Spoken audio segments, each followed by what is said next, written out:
Pengusutan kasus sertifikat laut berjalan sangat lambat, padahal dorongan dari Presiden hingga DPR sudah ada, begitu juga dengan atensi media. Muncul istilah hantu laut yang disebut-sebut menjadi faktor penghambat.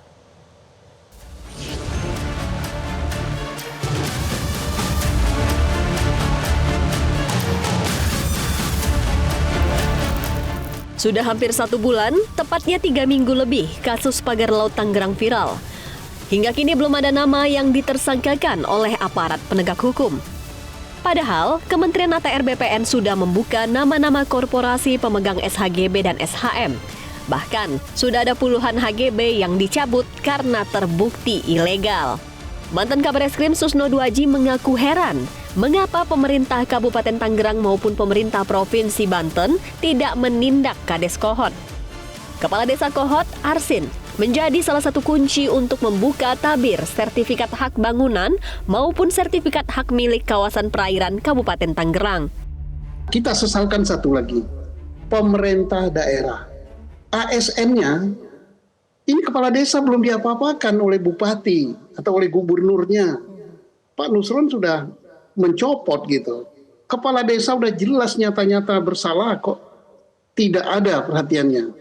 Nah, ini yang bersalah di sini ada banyak, termasuk PPAT. PPAT itu yang membuat akte tanah. Akte tanah kok laut aja diaktekan oleh notaris PPAT-nya, itu kena juga dia. Jadi gampang sih. Pidananya sudah jelas, dari pidana pemalsuan sampai dengan pidana korupsi, pidana lingkungan hidup, kemudian siapa yang berbuat itu, dari yang membuat dokumen, yang masang pagar, yang membiayai, yang membeli, yang punya sertifikat. Pengusutan kasus sertifikat laut di perairan Tangerang berjalan sangat lambat. Padahal dorongan dari Presiden, DPR sudah ada. Yang menjadi penghambat menurut mantan Kabar Eskrim itu adalah adanya hantu laut. Istilah hantu laut yang dimunculkan oleh Susno Duaji menjadi menarik karena betapa tangan-tangan tak tampak ternyata membuat otoritas tidak berkutik. Dibicarakan intervensi.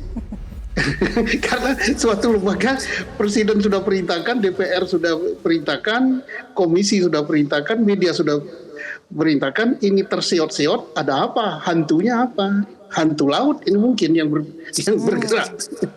Jadi yang bisa melawan hantu laut ini butuh keberanian yang besar ya Pak Susno?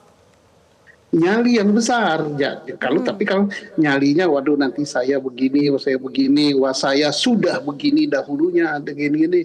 Jadi sebenarnya nggak usah takut. Sekarang rejim sudah berganti, semua sudah berganti, ya udahlah, sweet mental. Harus berpihak pada rakyat. Sengkarut pagar laut di perairan Tangerang, Banten sudah dilaporkan sejumlah pihak ke aparat penegak hukum, kepolisian, Kejaksaan Agung, hingga Komisi Pemberantasan Korupsi. Di antaranya, mantan KPK Abraham Samad bersama Koalisi Masyarakat Anti Korupsi melaporkan pengusaha real estate ternama ke KPK. Laporan itu berkaitan dengan skandal pagar laut. Samad meyakini ada kong-kali-kong korupsi terkait penerbitan SHM dan yang dikantongi pengusaha real estate tersebut. Berminggu-minggu sejak pagar laut itu terbongkar, gambaran itu masih saja misterius. Tim Liputan, Metro TV. Jelajahi cara baru mendapatkan informasi. Download Metro TV Extend sekarang.